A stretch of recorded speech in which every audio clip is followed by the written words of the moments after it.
सभी भक्तों को जय माता दी, हरिओम, नमो नारायण। आज हम बात करेंगे ध्यान के बारे में। ध्यान क्या है, साधना क्या है और ध्यान से समाधि में कैसे प्रवेश किया जाता है। जितना मुझे अनुभव है उतना आपको बताता हूँ, समझाता हूँ। और मेरी जो बातें हैं वो मेरे निजी विचार हैं, निजी अनुभव हैं या गुरु द्वारा प्रदत्त बातें हैं, या जो भी मैंने शंकर भगवान के जो उनके आश्रय लेकर उनकी कृपा से सीखा है वही आपको समझाने का प्रयास करूँगा। क्योंकि निजी अनुभवों से जो भी बातें बताई जाती हैं वो कुछ हद तक सत्य साबित होती हैं।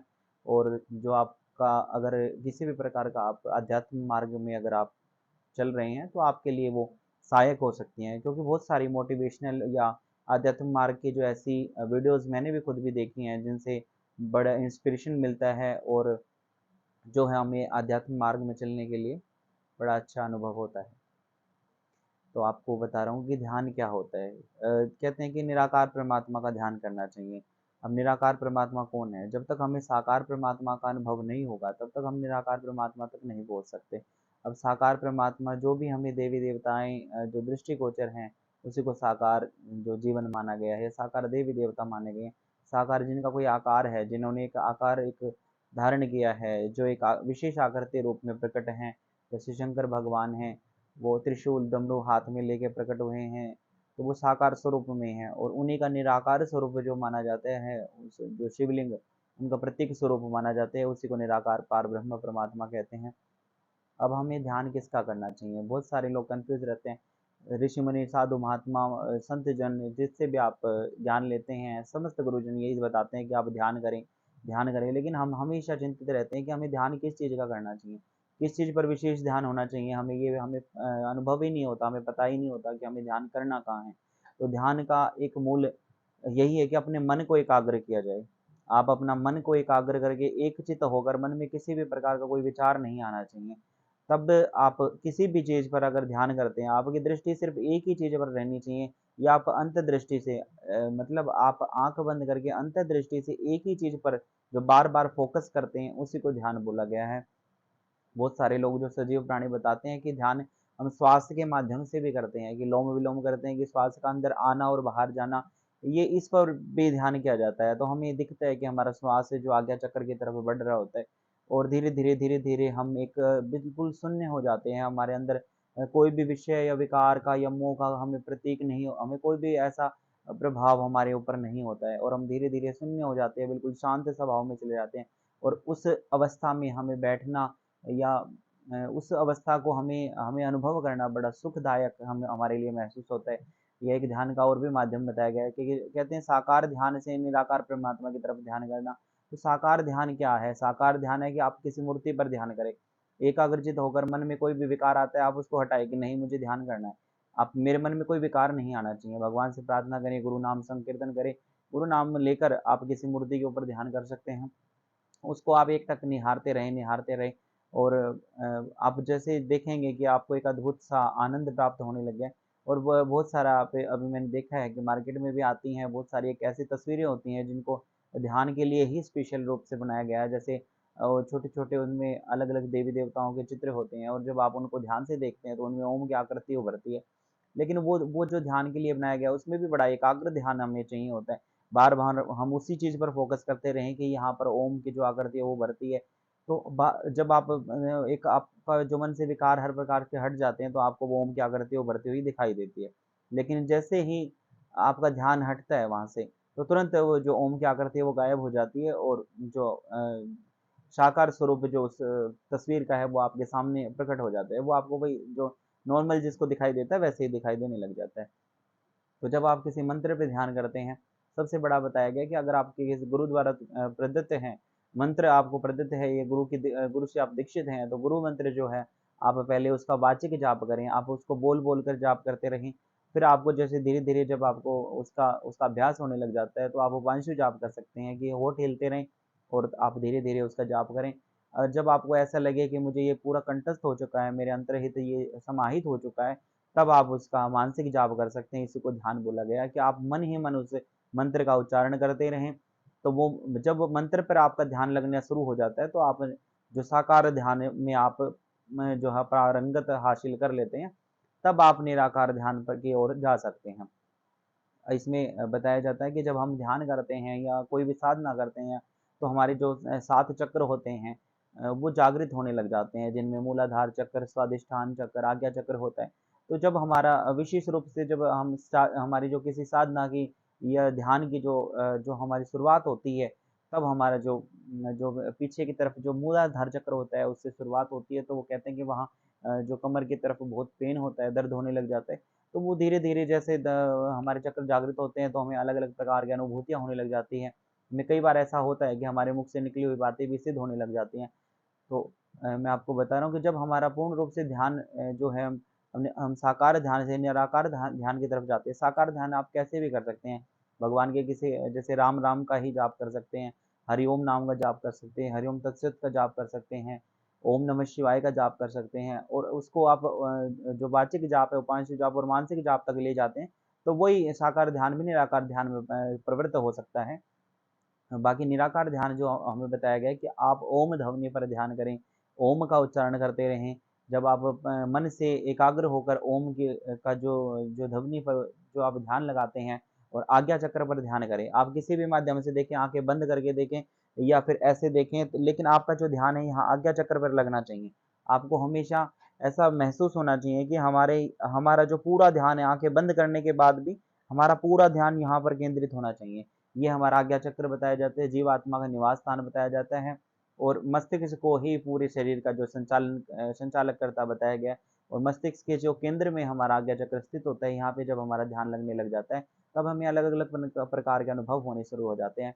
मैं अपने ध्यान का एक अनुभव बताता हूँ कि जैसे जैसे ध्यान करते हैं, तो इस आज्ञा चक्र पर हमें एक आकर्षण सा महसूस होता है, हमारे एक चुंबक की तरह जैसे एक खिंचाव महसूस होने लग जाता है।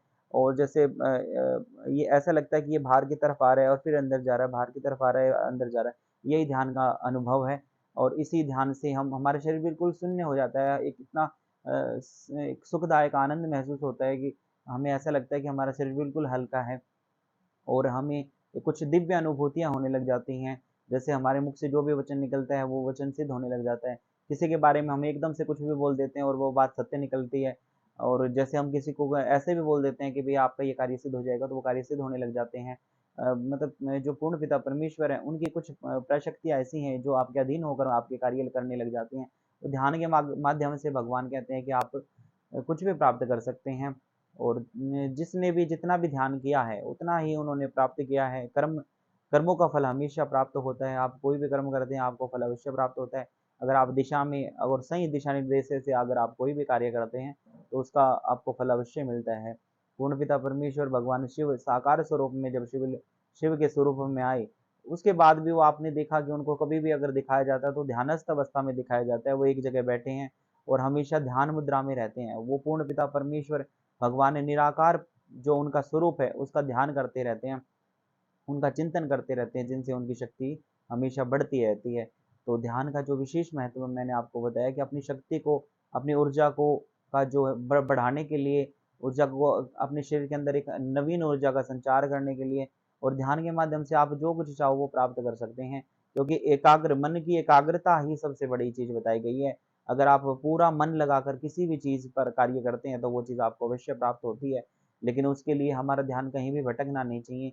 एकाग्र होकर सिर्फ ध्यान करें, और जो मैंने आपको जो अभ्यास ध्यान का अभ्यास करने के लिए जो आपको तरीके बताए हैं, इन तरीकों को अगर आप फॉलो करते हैं, तो आप ज़रूर ध्यान की जो योगाभ्यास है आप उनको कर पाएँगे, और आप जो है परमानंद की भी प्राप्ति कर पाएँगे। और ध्यान के माध्यम से आप अलग-अलग प्रकार की अनुभूतियाँ जो है होती हैं, वो भी आप महसूस कर पाएँगे। अनुभव आपको ध्यान का हो जाएगा। और आप ये ना समझें कि हमें ध्यान के माध्यम से अगर जो मैंने आपको बताया ये अनुभव नहीं हो रहे हैं, तो आपका ध्यान नहीं लग रहा है। अगर आप एक जगह पर 20 मिनट से ज़्यादा बैठ पा रहे हैं और परमात्मा का नाम ले पा रहे हैं, तो आप ये करें कि ध्यान आप ये सोच सकते हैं कि हमारा जो तपस्या है, जो हमारी ध्यान लगाने की जो चेष्टा है, वो हमारी प्रफुल्लित हो रही है, वो हमारा ध्यान लगने की तरफ है। क्योंकि जब हम पूजा पाठ में या भगवान का कोई नाम संकीर्तन करते हैं या कोई मंत्र जाप करते हैं, तो हमें उबासी आने लग जाती है, हमारी आँखों से पानी आने लग जाता है, और हमारे से बैठा नहीं जाता, हमें बोरिंग सा फ़ील होने लग जाता है, और हम ये सोचते हैं कि बस यहाँ से उठ के चला जाए। हम 5 मिनट, 10 मिनट, ज़्यादा से ज़्यादा आधा 1 घंटा बैठ सकते हैं, बस उससे ज़्यादा फिर हमें परेशानी होने लग जाती है, शरीर ये कहता है कि नहीं, उठ के चलना चाहिए। लेकिन अगर 20 मिनट आप एक जगह एकांत माहौल में कोई आपको डिस्टर्ब करने वाला ना हो, कोई परेशान करने वाला ना हो। अगर आप एक साथ बैठ सकते हैं तो आप ध्यान लगा सकते हैं। दूसरा, जब आपको ऐसा लगे कि अब शुरुआती जो ध्यान होता है, अगर आप 5 मिनट 10 मिनट भी बैठ पाते हैं तब भी आप कर सकते हैं। और उसके बाद आपको अभ्यास करना चाहिए कि आप ज़्यादा से ज़्यादा ध्यान करें। और जब आपका ध्यान बढ़ने लग जाता है तो ऐसे आनंद की अनुभूति होती है कि हमें ध्यान से उठने का ही मन नहीं होता, और हमें बाहर की जो अनिच्छिक जो बातें हैं या कुछ भी अनर्गल वार्तालाप है वो हमें सुनाई भी नहीं देता। हमारा इतना ध्यान जो है इतना प्रबल हो जाता है कि हम अंदर ही अंदर मगन रहते हैं। यही संसार की जो एक विडंबना है कि हम बाहर की तरफ ढूंढते हैं सभी चीज़ों को, परमात्मा को बाहर की तरफ ढूंढते हैं। और सारी जो सब कुछ परमात्मा ने, भगवान ने ये शरीर अपना ही स्वरूप बना के भेजा है। जो भी आप देवताओं को देखोगे तो सामान्य प्रकार से जो देवता हैं उनके वही दो हाथ दो पैर दो आंखें दो कान है, वैसा ही स्वरूप भगवान ने इंसान को भी दिया है। और इंसान के अंदर, मस्तिष्क के अंदर संपूर्ण ब्रह्मांड समाया हुआ है। अगर आप कुछ भी कहते हैं कि बहुत सारे आपने साधु संत महात्मा ऐसे देखे होंगे, कुछ भक्त लोग भी ऐसे देखे होंगे जो एक जगह बैठ के ही सब कुछ बता देते हैं कि उनकी दृष्टि, उनकी उनको जो दिव्य दृष्टि है वो उनका उनको कार्य साधती है, वो उनका उनको बताती है कि वह वहाँ पे क्या हो रहा है। बहुत सारे भक्तजन, बहुत सारे दिव्य पुरुष ऐसे भी हैं कि सामने वाले का नाम तक बता देते हैं। बहुत सारे ये भी हैं कि आप किस कार्य से आए हैं, क्यों आए हैं, आपके घर में क्या हो रहा है, क्या नहीं, कौन सा सामान कहाँ रखा हुआ है, कहाँ नहीं रखा हुआ है, वो सब कुछ बता सकते हैं आपके बारे में। और यहाँ तक कि वो आपके पिछले 20-30 साल का जो भी अनुभव है वो सारा आपके सामने खोल कर रख देते हैं।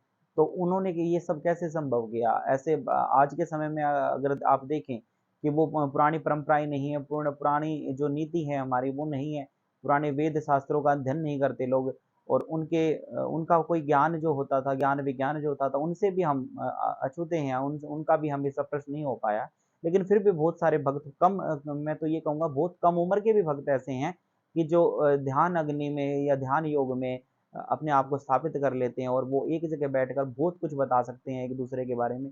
और दूसरे के बारे में देखना, आप ये कहेंगे कि ये ज्ञान का अनुभव है, ये ध्यान का अनुभव है, लेकिन इसमें बहुत बड़ा विज्ञान भी छुपा हुआ है। ये शरीर जो है हमारा, भगवान ने बहुत वैज्ञानिक तरीके से बनाया है। आप इसका यूटिलाइज कर सकते हैं, आप इसका किसी की मदद करने में, किसी को सही रास्ता दिखाने में, मार्गदर्शन करने में यूटिलाइज कर सकते हैं।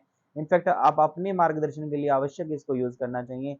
जब हम अपने आध्यात्म मार्ग में या हम ध्यान की दृष्टि से जब हम कोई भी कार्य करते हैं, तो हम किसी भी फील्ड में कार्य कर रहे हो, चाहे आप कोई नौकरी कर रहे हैं, बिज़नेस कर रहे हैं, या फिर आप कोई भी अपना कोई कार्य कर रहे हैं, कोई व्यापार चला रहे हैं, कोई दुकान कारोबार चला रहे हैं, तब भी आप अगर आप नित्य नियम से अगर आप ध्यान करते हैं, तो आपको निश्चय ही उसमें अच्छी जो आमदनी है प्राप्त होने लग जाती है। लक्ष्मी का वर्धन होना शुरू हो जाता है, और घर में, परिवार में एक सुख शांति का माहौल बनना शुरू हो जाता है। क्योंकि जब हम परमात्मा का ध्यान करते हैं, ये योगी ऋषि मुनि महात्माओं का कथन है, सिद्ध पुरुषों से सुनते आए हैं, और गुरुजनों का भी यही मत है कि जब बड़े बड़े ऋषि मुनि महात्माओं ने तप किया, ध्यान किया, तो जब वो ध्यान योग में कई कई हजार साल तक बैठे रहते थे, तब उनको एक अंदर जो एक ध्वनि सुनाई देती थी, उसे ही ओंकार ध्वनि कहा गया है, जिसे प्रणव मंत्र के नाम से भी जाना जाता है। जो हम उच्चारण करते हैं, ओम ओम, ये शब्द उनको सुनाई देता था। और जब आप ध्यान के अंदर आप प्रविष्ट हो जाते हैं और आप ध्यान पूर्ण रूप से आप ध्यान लगा लेते हैं, और आप भगवान की कृपा से, गुरुदेव की कृपा से जब आपका ध्यान पूर्ण रूप से लगना शुरू हो जाता है, तब मैंने ये अनुभव किया है कि हमें भी वही ध्वनि सुनाई देती है कि ओम ओम ओम, ऐसी ध्वनि सुनाई देती है। और यही ओंकार है, यही प्रणव मंत्र है, यही सभी मंत्रों का मूल है। जब ये ऋषि मुनि महात्माओं को ये ज्ञात हुआ कि प्रणव मंत्र, ओंकार मंत्र ही सर्वश्रेष्ठ है, और ध्यान की पराकाष्ठा यही है। जब हम संपूर्ण ध्यान के एक आग्र होकर एक एक बिंदु पर जब स्थापित हो जाते हैं, तब ओंकार ध्वनि प्राप्त होती है। तो उन्होंने भक्तों के कल्याण के लिए, ऋषि मुनि साधु पुरुषों को सत्य वचन बताने के लिए, सच्चा ज्ञान देने के लिए इस ओंकार ध्वनि का ही उच्चारण करना शुरू कर दिया कि जो अंदर है वही बाहर हो जाए, तो फिर अंदर और बाहर में कोई फर्क नहीं रह जाएगा। जैसे हम अंतर्हित परमात्मा के दर्शन कर पा रहे हैं, ऐसे ही परमात्मा के दर्शन खुली आंखों से भी कर पाएंगे। तो इसी ओंकार ध्वनि को फिर उन्होंने हर मंत्र के साथ जोड़ दिया कि कोई चाहे या ना चाहे, जब भी वो मंत्र उच्चारण करे तो ओंकार ध्वनि जरूर उत्सर्जन करे, ओंकार जो ध्वनि है जरूर बोले।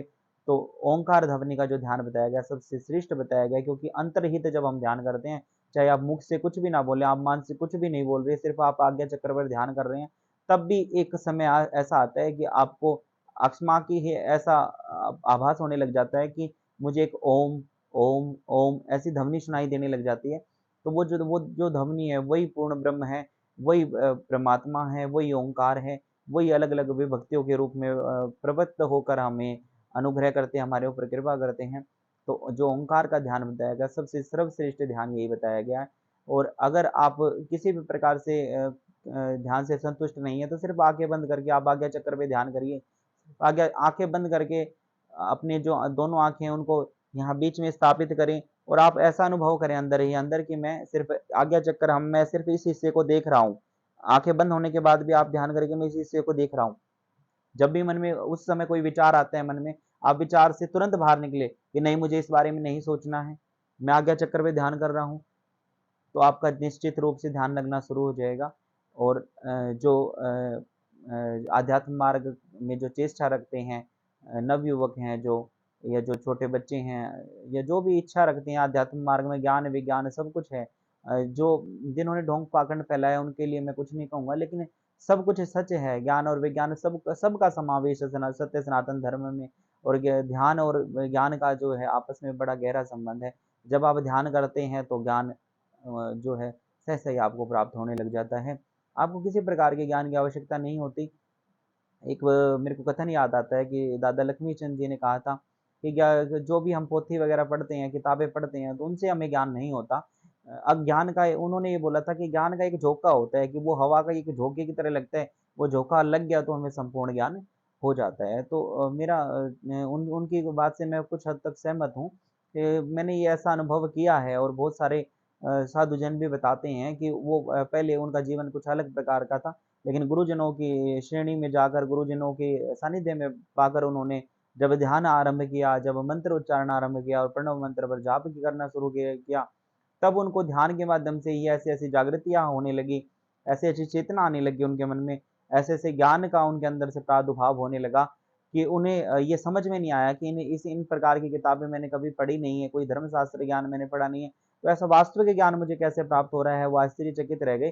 तो वो ज्ञान का जो ध्यान हम करते हैं अब संपूर्ण ब्रह्मांड का समावेश हमारे शरीर के अंदर हमारे मस्तिष्क के अंदर है उसी के अंदर संपूर्ण वेद पुराण ग्रंथ सब कुछ वहीं उपनिषद सब वहीं समाये हुए हैं जब हम उनका पूर्ण रूप से ध्यान करते हैं तो वो जागृत होने शुरू हो जाते हैं और उनका जो ज्ञान होता है वो हमें सहसा प्राप्त होने लग जाता है और वो ज्ञान जब हम कोई भी बातचीत करते हैं तो हमारे दिव्य रूप से वो अपने आप ही झलकने लग जाता है किसी भी बात को आपने कभी सुनी नहीं पढ़ी नहीं लेकिन फिर भी आपके मुख से वो बात निकल जाती है तो वो सिर्फ ध्यान का ही प्रभाव है और ये ध्यान जो इतनी बड़ी चीज़ है क्योंकि साधु संत महात्मा और सब ध्यान पर ही टिके हुए हैं देवता लोग भी मुनि लोग भी जो है ध्यान करते हैं बहुत सारे ऋषि मुनि महात्मा सुबह प्रातः काल ब्रह्म मुहूर्त में 4 बजे उठ जाते हैं और ध्यान में बैठे रहते हैं कई कई घंटे ध्यान में बिता देते हैं तो ये ध्यान का जो महत्व है ये बहुत बड़ा है और मेरे मैं जिन शब्दों में जो मैं इनका बखान कर रहा हूँ ये तो ऊँट के मुंह में जीरे जैसी वाली बात है मैं बहुत कम इनके बारे में ध्यान के बारे में या साधना के बारे में बता पा रहा हूँ लेकिन जो भी आपको बताया है उस पे आप अगर आप थोड़ा सा भी इन बातों को समझ कर अगर आप ध्यान की वो चेष्टा करते हैं तो आप बहुत कुछ आप प्राप्त कर सकते हैं तो आज की इस वीडियो में इतना ही अगर आप कुछ और भी जानना चाहते हैं तो आप कमेंट सेक्शन में ज़रूर कमेंट करें आप जो भी बोलेंगे उसके हिसाब से जो भी कंटेंट मुझे मिलेगा उसके हिसाब से वीडियो बनाएंगे तो सभी भक्तों को जय माता दी।